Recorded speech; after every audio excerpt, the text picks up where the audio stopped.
Hey guys, how's it going? We have a lot of exciting things today. So first off, we're in the studio because it's 19 degrees outside. It's a bit chilly. I do want to today unbox some new wreaths that I just ordered. I bought some ribbon for them and I want to get them hung on the doors, kind of a winter, spring kind of feel, and take some of the Christmas garlands and things down that I still have up. We are also going to unbox this. I don't know what it is. Gardener Supply sent this box out. We just got it yesterday. So I thought it'd be fun to unbox it together.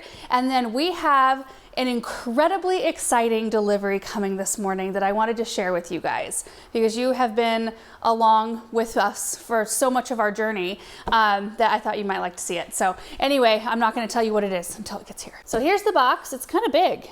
Hey Russell, are you interested? Nope. And it's got some weight to it. So I don't know, we'll see. They also sent this out the other day and they're interesting. So they're silly seedlings, 100% silicone seed trays, reusable, food safe, so on and so forth, colorful. I'm gonna get one out here. Whew, hard to do one-handed. So you can just take a look, see what that's like. So 4 windowsills, that kind of shape. And then wicking mats. And maybe like the tray for these are in this box. I'm not sure because I'm guessing that these can sit on a wicking mat if there's some kind of a water reservoir. I don't know. Okay, let's just get into this box. I think we'll open it right down here on the floor. It's a little bit too tall to be on my table.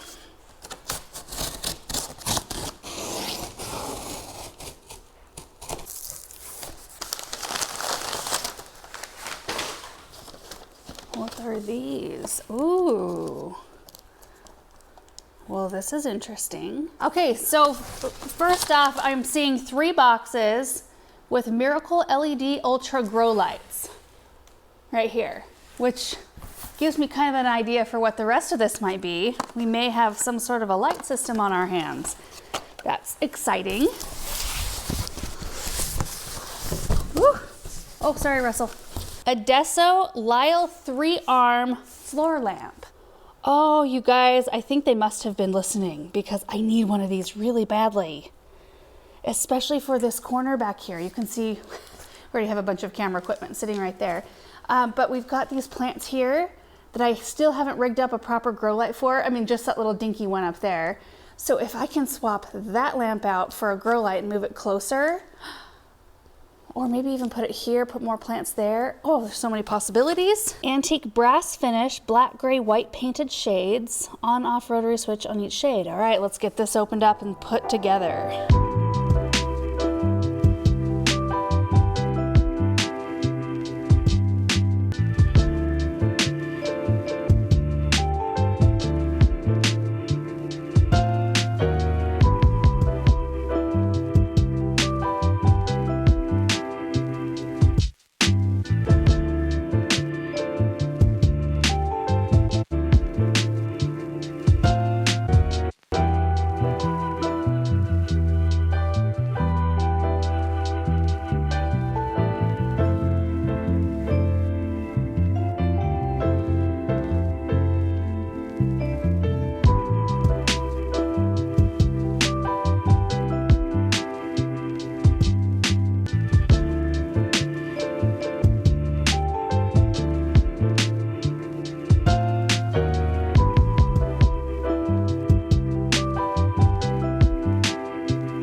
All right, what do you guys think?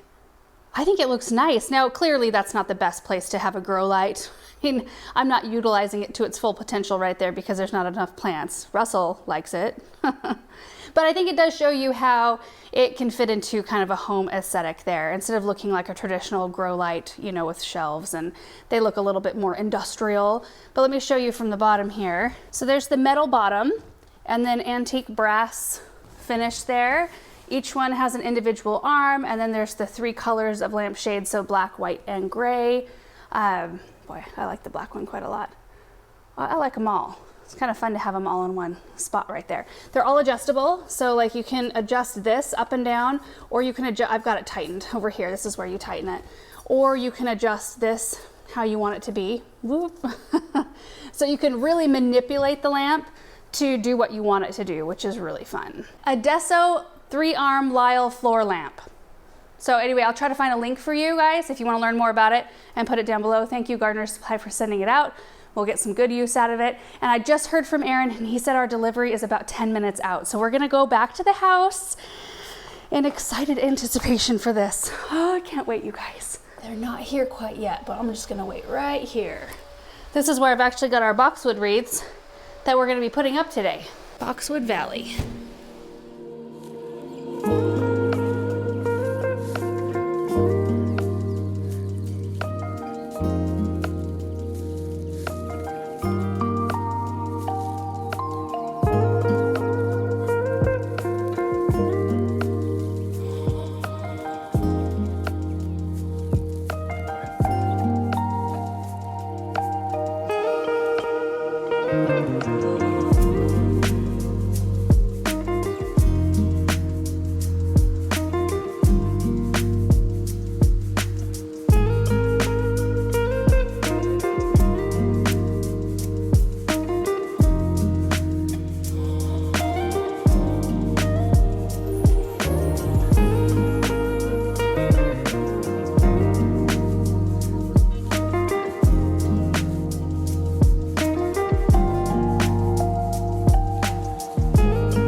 We got our piano, you guys. I can't even believe this is sitting in our house right now. We go on occasion and we look at pianos and I kind of mess around on them, dreaming of one day having a Steinway baby grand piano. And we went to Boise on a date day just a couple of days ago, actually. And we walked into the music store. We were actually not there for the music store. We were in a furniture store nearby. And we thought, oh, we'll just go take a look at the pianos and just have fun. You know, we didn't have a mind to buy anything at all that day. Like, this is the only thing we bought that day. In fact, after we bought it, I'm like, I think we should just go home. Well, I think the thing that helped the most was that it was used. Yeah, it's a 1923. Let me give you a look. Aaron, do you want to hop up real quick? I can show them the bench. And so there's the bench. There's the front of it. I don't know if I already said it's a Steinway M. I don't know if they call it a class, but it's the smallest baby grand they have, which you guys might remember we were able to babysit a baby grand that belonged to some friends of ours who were in the process of, they actually did RVing thing for a year, and they didn't have a place to store their baby grand piano, and we volunteered to store it here, which was an amazing thing because it gave us an opportunity for no money to try out a baby grand, figure out what size that we wanted, what color we might like in our space, and so on and so forth. So we went to the music store and saw this one, 1923, original keys, the perfect size. It's ebony satin is the color, and that's what I wanted. It just, like, the stars aligned, and they had it was the cheapest one they had. And it's, I don't know, it was just like everything. The price was excellent on it. So we just decided, well, Aaron encouraged. I probably would have still walked out, but Aaron was saying, you know, we haven't run across a deal like this. It's an older piano, which you kind of like to fill the house with antique things. It's a good investment because they hold their value. It's a good investment for our family. Our kids can grow up learning on it, and it's a beautiful piece of furniture to put in our home. So for all those reasons, he talked me into pulling the trigger. And I'm so excited, and they were able to deliver it within 2 days because they say like January is pretty slow for a lot of people, including us. Okay, Laura's gonna play. Okay, well, I'm not gonna actually play. not an actual song. Because, okay, so the deal is when they move a piano, they want you to get on their schedule to have it tuned within 4 to 6 weeks because it needs to settle in its new home, and things kind of, you know, aren't perfect when you first set it up after it's been jostled around. So anyway, but the sounds sound, like excuses to me. no, it doesn't sound like excuses. Also, I don't really want the first time like I'm sitting and playing the piano to have a camera on. I mean, you guys can understand that, right? But here you go. Here's like the low.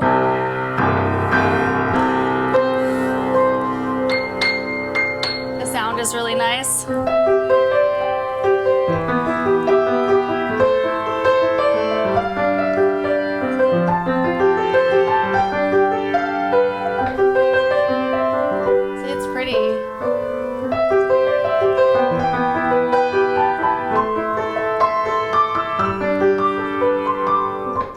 Yeah, isn't that nice? I'm so excited. I actually got my Brahms out because Brahms will show you your range and your sound powerfully.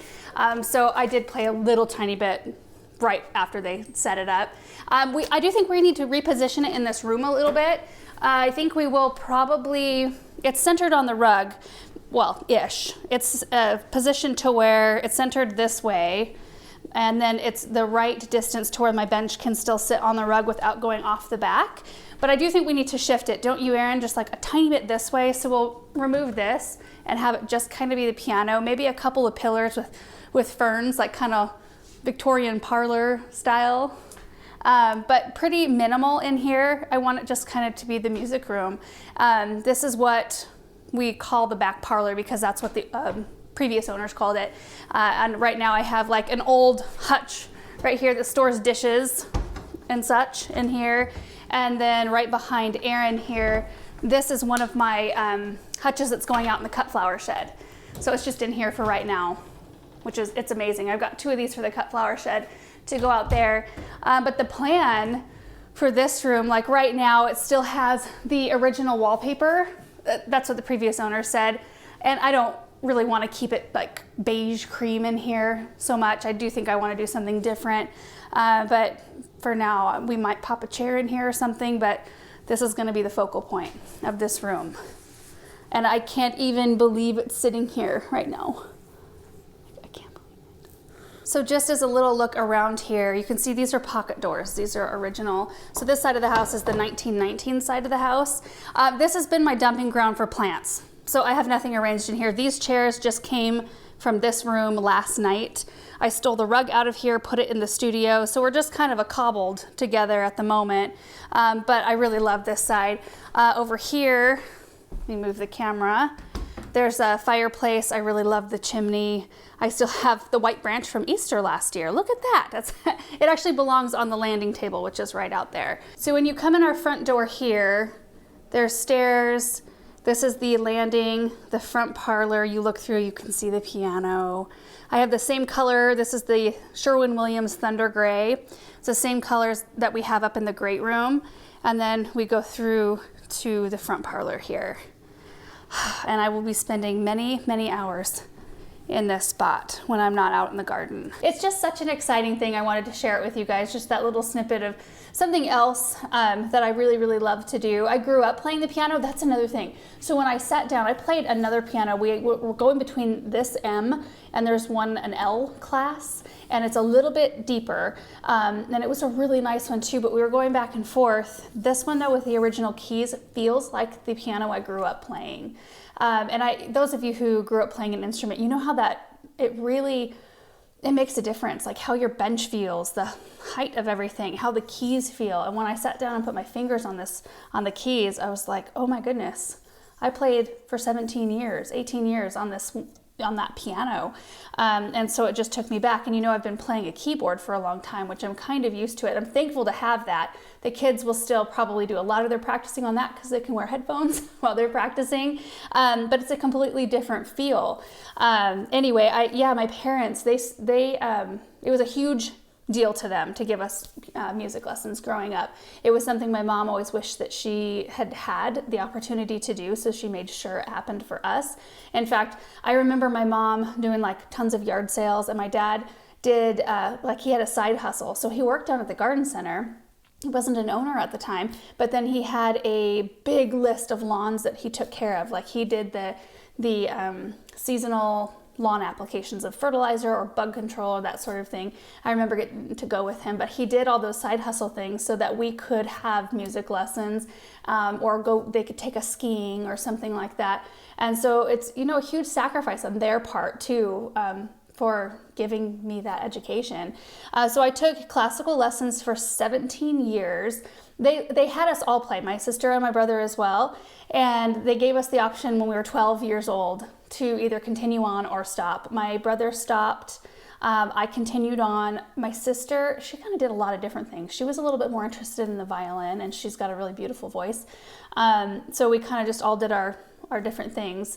Anyway, I'm just so thrilled about this, and now it's going to be hard to change directions and go put up wreaths and stuff, but that is the last thing that I wanted to do today. I do need to go grab my ribbon. I bought some ribbon for these wreaths.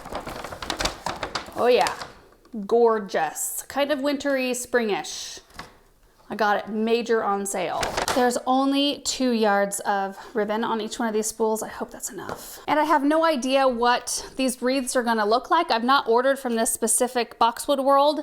They're on Amazon is where I ordered them from, 20-inch boxwood wreaths. I think it'll be a nice fresh change. Hopefully they look really nice.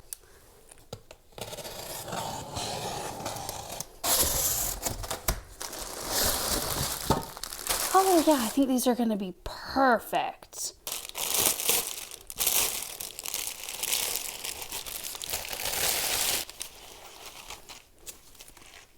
Oh, I think that's gonna look really nice. So here's the decision we have to make. Do we wanna make it look like they're just being held by the ribbon, like that? Or do I wanna put them on a wreath hanger? The thing is that if I do the ribbon up like this, we won't have enough for a bow, but I don't know if I really want a bow. Maybe just the simplicity of this would be nice.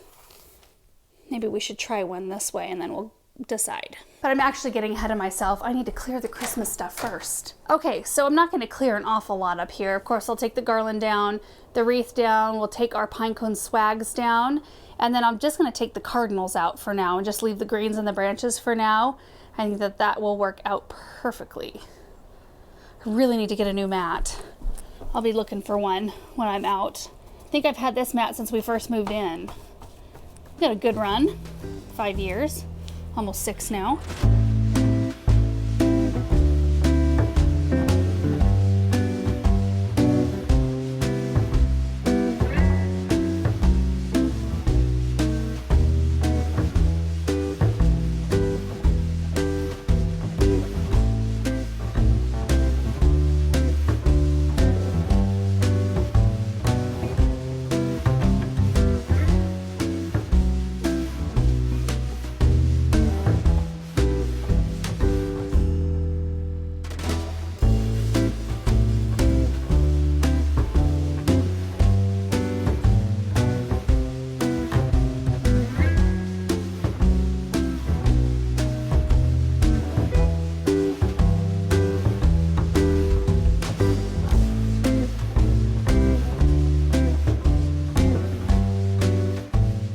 All done and cleaned up, and it still has the winter vibe with the greens and the lit branches, so there's still some twinkly lights up here, but the wreath looks fresh and bright.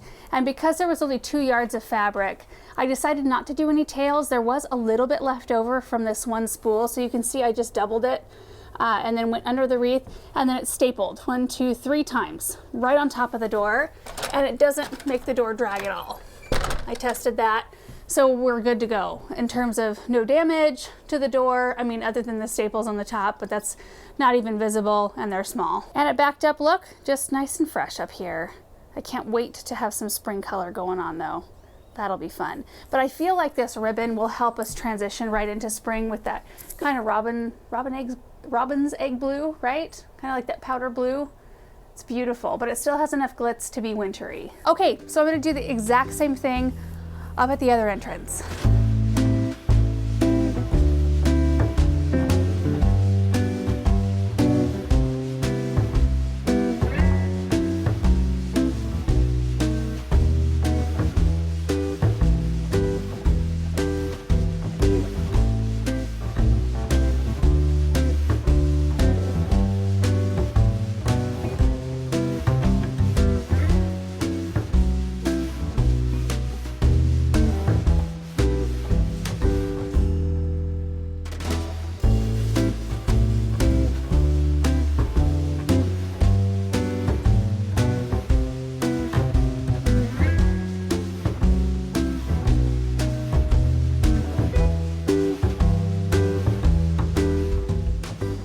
right, so we got all the Christmas stuff moved out, the wreaths removed from the windows, the garland from around the door. I did leave, you can see the greens and branches in the window boxes, otherwise it would just look way too empty up here. It already looks empty enough not having that garland, but oh my word, was it dry. It was just falling apart.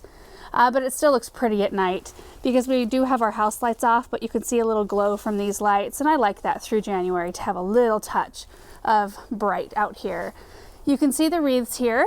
They look really nice. I think I might have enough ribbon just left over from hanging the 3 of them to fashion something for these. Possibly. I'm just going to think about it. Boy, I wish all my boxwoods look like this right now, though. This is actual preserved boxwood, like it's real. And they look a heck of a lot better than our winter color boxwoods right now. Ugh, looking a little brown. You will notice that I also removed the red pillows. I had already done that. So I had red pillows on both of the benches. So there's a bench there and a bench there. And I just put some silver snowflakes out. You can see the kitties have been up on the bench just to make it look more wintry. I mean, when there's still snow outside, I think it's still okay to do this sort of color palette. Anyway, I thought that those were really pretty. And that is going to be it for today. I'm really happy to have the tidy up done on the 2 entrances. I just had a lot of red still going on and I just was ready for the shift. I'm really ready for the like bright spring color sort of shift. Around our kitchen door, I still have garland around that door. It's artificial though, and there's lights on it. And so I'll probably leave that for this month because it just looks cozy right there. But everything else Christmassy is done, down, and packed away. And I'm gonna head inside, and you guys know what I'm gonna be doing this evening and every evening probably until it starts getting really busy outside. I'm just so excited to have such a beautiful instrument to play. I honestly never thought I would see one of those sitting in my house, so it feels like a tremendously huge blessing. I'm just so thankful for it.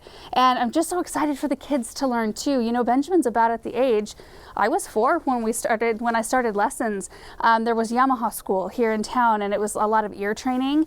And it was a class of little kids. It was really, I remember like the key moment for me was the very last class of the season, of that piano season. It was kind of like a school year. We got to have maple, like the Bismarck donuts, and then, so they're maple, and then they painted with chocolate and white frosting piano keys on it. I remember that. Like anything like sweets related, that really makes an impression on me.